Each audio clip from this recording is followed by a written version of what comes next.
Toute bataille est perdue ou gagnée d'avance avant même qu'elle ne commence. Toute bataille est perdue ou gagnée d'avance avant même qu'elle ne commence. Si vous croyez que c'est impossible, alors c'est impossible. La personne qui croit que c'est possible et celle qui croit que c'est impossible, ils ont tous raison. C'est impossible à qui pense être impossible, c'est possible à qui pense être possible. Et ceux-là qui ont pu faire de grandes choses ont toujours été ceux-là qui ont, peu importe les circonstances, ont toujours pensé que c'était possible. Ils n'ont pas vu des problèmes ou des circonstances ou des difficultés comme une fin en soi, mais ils les ont vus comme un moyen de découvrir le génie ou bien une façade, un autre aspect d'eux qu'ils n'avaient pas encore découvert. C'est cette notion de crise identitaire qui fait en sorte que les gens ne savent réellement pas qui ils sont. Il y a une notion de crise identitaire. Alors, vous allez vous rendre compte que le premier élément dans l'élévation des consciences, c'est admettre qu'il y a une possibilité qu'on puisse grandir, qu'on puisse comprendre plus mieux ce qu'on n'avait pas compris, ou bien d'admettre que on peut encore se perfectionner, on peut encore se développer davantage. Il faut qu'on reconnaisse d'abord cela. Ça, c'est le premier emblème. Disons, le premier élément ou la première étape. Alors, maintenant, dans ce voyage, parce que c'est un voyage nécessairement, il faut commencer par la notion de croyance. C'est ironique, mais c'est le premier pas qu'il faut prendre, c'est la notion de croyance.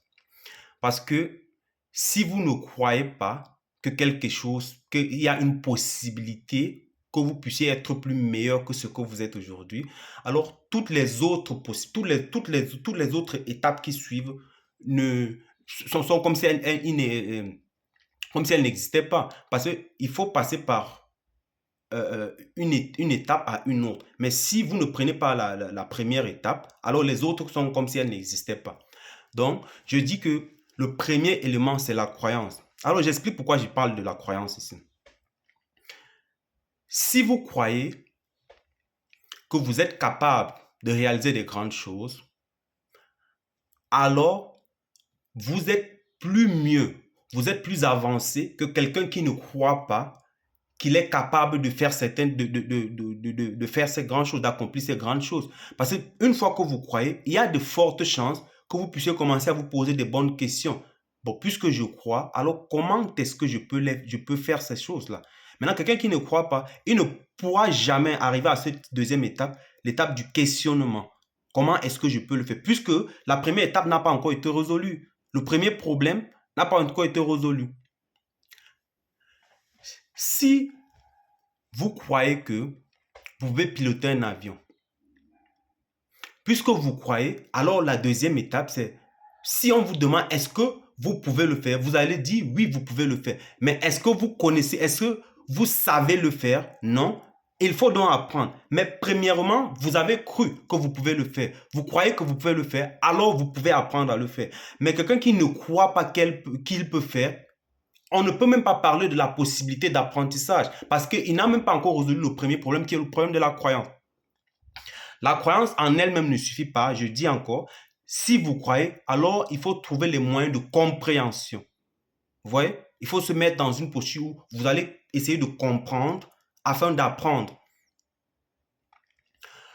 On ne rêve pas d'une vie, il faut qu'on construise une vie. On construit une vie. Et vous ne pouvez pas avoir ce que vous ne pensez pas pouvoir avoir. Vous ne pouvez pas avoir, il n'y a pas du hasard, ça n'arrive pas au hasard. Tout ce qu'on a est la résultante de ce qu'on mérite. On a tout ce qu'on mérite.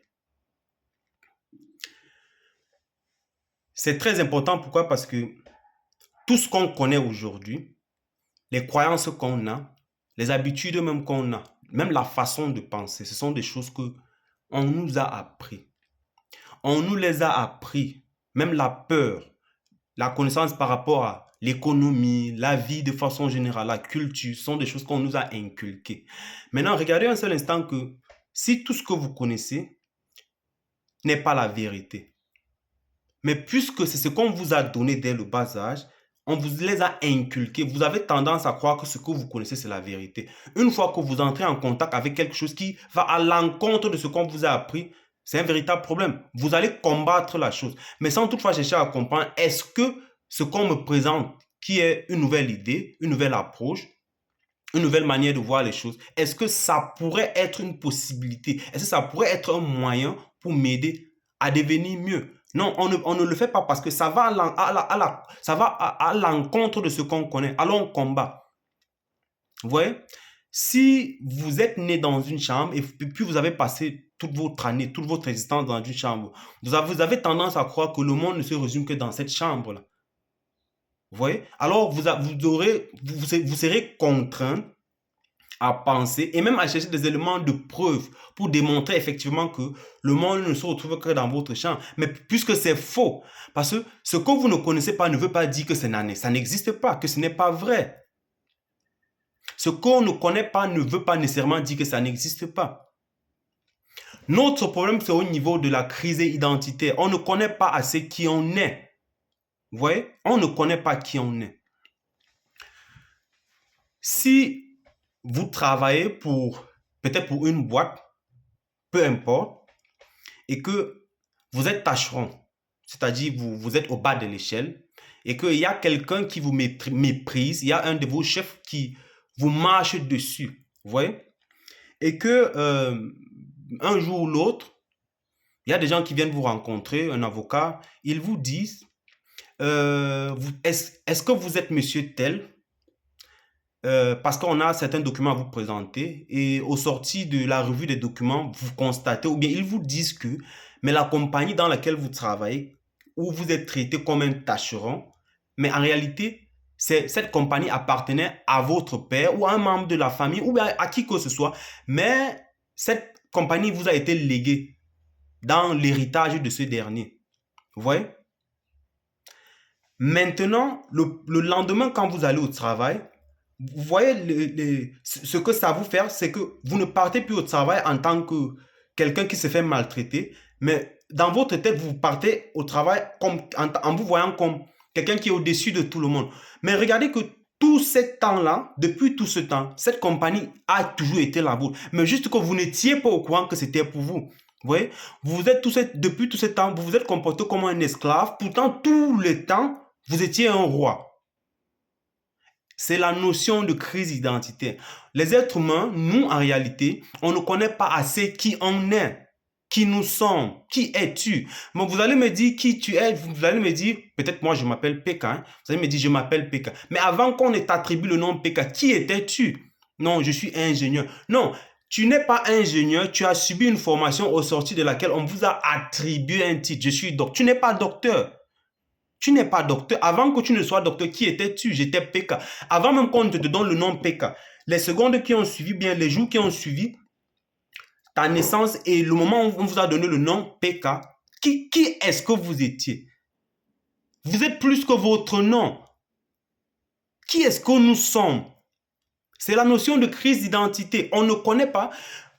Vous voyez, vous vous rendez compte que vous pouvez être un dieu, mais si vous vous comportez comme un esclave, alors les gens vous traitent comme un esclave. Pas parce que vous n'êtes pas un dieu, mais l'attribut de Dieu est en vous. Mais puisque vous décidez de vous comporter comme un esclave, alors vous serez un esclave.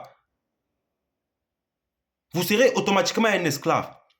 Mais une fois que vous comprenez que non, vous n'êtes pas un esclave, vous êtes un dieu, les portes vous sont ouvertes. Mais la décision doit être la vôtre. C'est votre décision.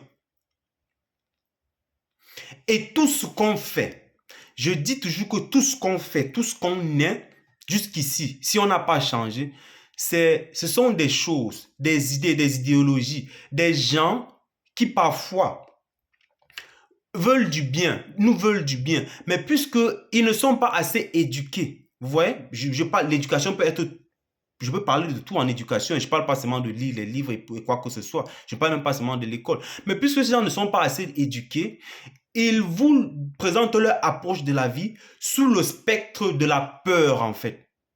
Avec toutes les limitations qui vont avec toutes les limites qui vont avec. Ils vous donnent ça et puis vous portez ça. Vous pensez que c'est comme ça que la vie est. Pourtant, c'est faux. La vie n'est pas comme ça. Ce n'est pas souffrance, c'est complètement faux.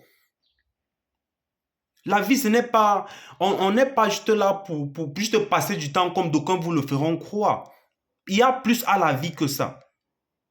On n'est pas aussi juste là pour faire de l'argent. Avant même que l'argent n'existe, ceux-là qui ont vécu, au moment où l'argent n'existait pas, n'étaient-ils pas des êtres humains? Ou bien étaient-ils moins que nous? On n'est pas là pour payer le loyer. Mais ceux-là nos aïeux qui ont vécu sous des arbres, est-ce qu'ils payaient le loyer? Mais est-ce qu'ils étaient moins êtres humains que nous? Est-ce qu'ils étaient moins êtres humains que nous? Ils n'étaient pas moins êtres humains que nous pour la simple et unique raison que les attributs que le monde, les gens, parce que chaque époque a un certain attribut qu'on vous affecte, indépendamment de votre volonté.